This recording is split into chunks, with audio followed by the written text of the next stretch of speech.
नमस्कार।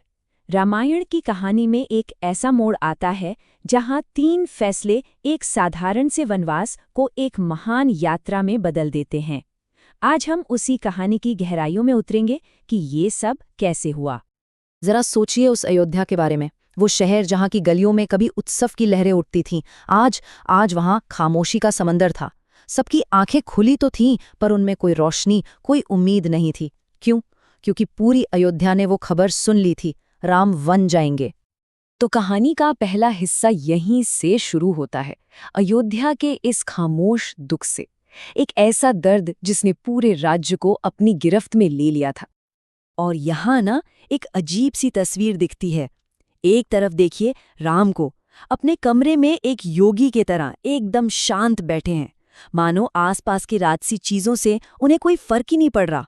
और दूसरी तरफ है राजा दशरथ, अपने ही दिए वचन में ऐसे फंसे हैं कि बस दरवाजे को देखे जा रहे हैं, एक झूठी आस में कि शायद कुछ बदल जाए। अब सवाल ये उठता है कि राम इतने शांत कैसे थे? वजह थी धर्म के लिए उनका अटूट समर्पण। देखिए, धर्म का मतलब सिर्फ पूजा पाठ नहीं, बल्कि सत्य और कर्तव्य का वो रास्ता है जो दुनिया को संभाले रखता है। राम के मन में ये बात बिल्कुल साफ थी कि अगर पिता का दिया वचन टूट गया तो धर्म की बुनियाद ही हिल जाएगी, और इसीलिए उस सच को जिंदा रखने के लिए उनका वन जाना तय था। और ठीक इसी पल कहानी एक ऐसा मोड़ लेती है जिसकी किसी ने उम्मीद नहीं की थी। अब एंट्री होती है सीता की, और वो आकर अकेले वनवास जाने की पूरी सोच को ही चुनौती दे देती हैं। यहाँ से एक बिल्कुल नया अध्याय शुरू होता है। जब सीता कमरे में आई ना, तो उनके चेहरे पर कोई डर, कोई खौफ नहीं था, बल्कि उनके दिल में भक्ति की, समर्पण की एक आग जल रही थी। ये पल दुख में डूबने का नहीं था, ये पल था एक मजबूत फैसले का। अब राम ने उन्हें रोकने की बहुत कोशिश की। उन्होंने वन की असलियत बताई कि देखो, जंगल में कांटे हैं, भूख का सामना करना पड़ेगा, खतरनाक जानवर हैं, और रातें रातें बहुत ठंडी और अकेली होती हैं। लेकिन सीता का जवाब सुनिए, कितना खूबसूरत और कितना मजबूत। उन्होंने हर मुश्किल को अपनी भक्ति से जोड़ दिया। उन्होंने कहा, अगर वहां कांटे हैं तो आपके पैरों के नीचे आकर वो भी फूल बन जाएंगे। और फिर उन्होंने एक बहुत मजबूत बात कही।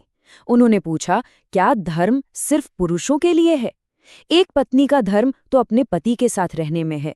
जहां आप हैं, मेरे लिए तो वही अयोध्या है। आपके बिना ये महल तो बस एक बेजान जिस्म है। और आखिर में सीता ने वो बात कही जो सब कुछ बयां कर देती है। उन्होंने खुद को सिर्फ एक पत्नी नहीं, बल्कि राम की ताकत बताया। उन्होंने कहा, मैं आपका डर नहीं, मैं आपकी शक्ति हूं। अब कहानी का सबसे इमोशनल, सबसे ड्रामेटिक हिस्सा आता है, जब एंट्री होती है गुस्से से भरे लक्ष्मण की। लक्ष्मण किसी तूफान की तरह कमरे में आए, चेहरा गुस्से से तमतमाया हुआ, लाल, और आंखों में तो जैसे आग की लपटें थीं।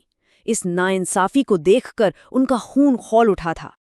वो चीख पड़े, ये सरासर अन्याय है, मैं इस हुक्म को नहीं मानूंगा, मैं अभी जाकर कैकेयी के महल को मिट्टी में मिला दूंगा। मतलब साफ था, वो इस नाइंसाफी का जवाब ताकत से देने के लिए पूरी तरह तैयार थे। लेकिन यहीं पर राम ने एक बहुत गहरी, एक आध्यात्मिक बात समझाई।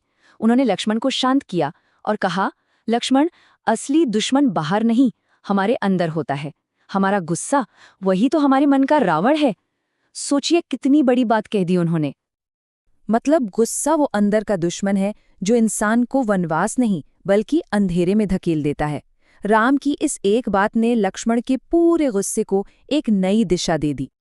और देखिए कैसे लक्ष्मण ने अपने उस ज्वालामुखी जैसे गुस्से को सेवा की एक अटूट प्रतिज्ञा में बदल दिया। उन्होंने कसम खाई, मैं आपसे आगे चलूंगा ताकि रास्ता साफ कर सकूं। जब आप सोएंगे तो मैं पहरा दूंगा, जब तक आप भूखे रहेंगे मैं अन्न को हाथ नहीं लगाऊंगा। आज से मेरा धर्म आपका रास्ता है। और अब हम कहानी के उस मुकाम पर हैं जहां ये 3 लोग सिर्फ 3 लोग नहीं रहते, बल्कि एक होकर एक महान मकसद के लिए एक हो जाते हैं। समझिए, उस कमरे में अब 3 इंसान नहीं थे, वहां 3 शक्तियां खड़ी थीं। राम, जो खुद धर्म का रास्ता थे, सीता, जिनकी भक्ति भी धर्म का ही एक रूप थी, समर्पण का धर्म, और लक्ष्मण, जिनकी सेवा भी धर्म थी, कर्तव्य का धर्म।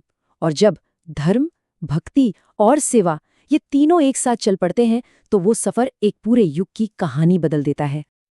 और राम ने इस पूरे सफर का मतलब ही बदल दिया। उन्होंने कहा, अगर तुम दोनों मेरे साथ चलोगे तो ये वनवास कोई सजा नहीं बल्कि एक यज्ञ होगा। यज्ञ यानी एक पवित्र काम जो किसी बड़े मकसद के लिए किया जाता है। देखिए कैसे एक सजा को एक पवित्र मिशन में बदल दिया गया। अब अयोध्या में कल सुबह सूरज तो निकलेगा, पर उसकी रोशनी में वो गर्मी नहीं होगी। क्यों? क्योंकि अयोध्या अपनी आंखों से अपने राम को जाते हुए देखेगी और वो नज़ारा इतिहास की सबसे बड़ी विदाई बन जाएगा। यह हमें सोचने पर मजबूर करता है ना कि कैसे कुछ फैसले एक पूरे देश की तकदीर लिख देते हैं।